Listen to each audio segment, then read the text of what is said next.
Ayan, blessed morning mga kagot. Dito na naman tayo sa ating morning prayer. Basahin natin ang Deuteronomy, chapter 30, verse 15. Sabi niya rito, nasa inyo ngayon ang kapasyahan. Kayo ang pipili ng buhay at kasaganaan, unang kahirapan at kamatayan. Kapag sinunod ninyo ang kautusan, inibig si Yahweh at nilalakaran ang kanyang mga landas, pagpapalain niya kayo sa lupaing ibibigay niya sa inyo.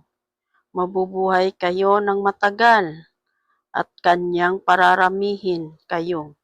Ngunit kapag tumalikod kayo sa kanya at naglingkod sa ibang Diyos, gayoy pamay sinasabi ko sa inyong malilipol kayo, hindi kayo magtatagal sa lupaing tahanan ninyo sa ibayo ng Jordan.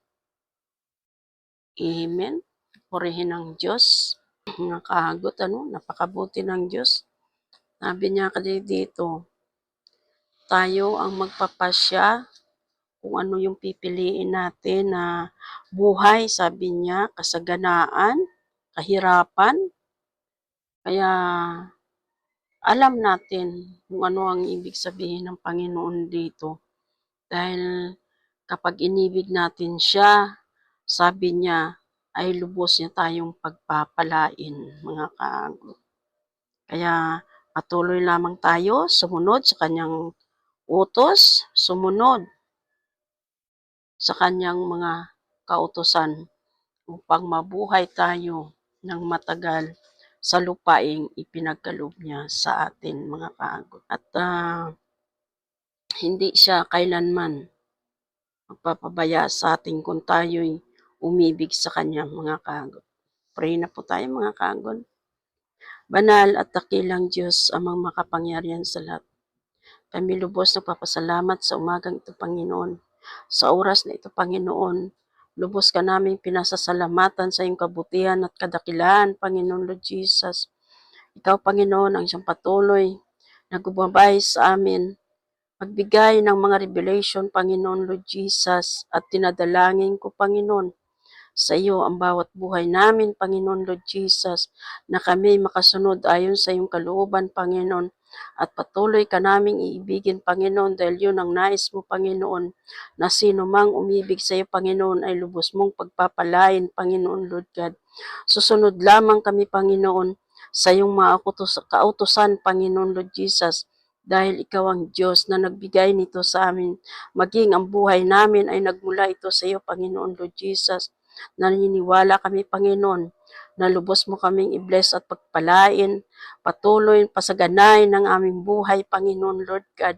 Pipiliin namin, Panginoon, ang tunay na buhay na mayroong kasaganaan, Panginoon, at patuloy na umibig, umasa, manalig, manampalataya sa iyo, Panginoon Lord Jesus. Hallelujah, hallelujah.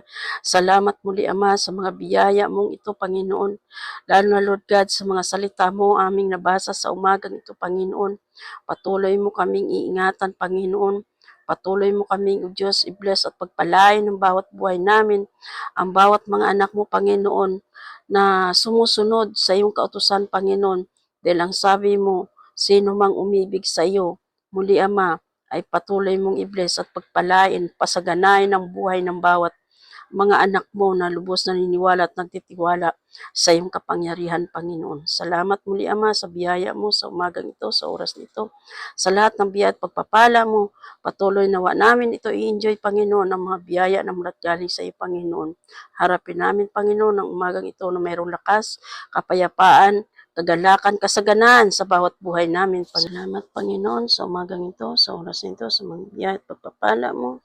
Patuloy nawa namin, Panginoon, enjoy ang lahat ng biyaya at pagpapala mo sa buong maghapon na ito, Panginoon. Hayaan mo, Panginoon, na patuloy kami mag-enjoy sa buhay namin paglilingkod na ikaw ang aming kasama sa lahat ng oras, minuto, segundo na aming buhay. Muli, Ama, maraming salamat sa umagang ito, sa oras nito, sa iyong kapurihan at kaluwalhatian, sa tanging mong pangalan, in Jesus' name. Amen. Amen. Ayan, isang matagumpay na naman na ating morning prayer, mga kagot, ang ating idinulog sa ating Panginoon. Ayan, mga kagot, na patuloy tayong manalig manampalataya sa ating Panginoon dahil siya lamang ang Diyos na makapagbigay ng lahat sa ating buhay, mga kagot. Salamat mga kagot. I love you with the love of the Lord. Bye!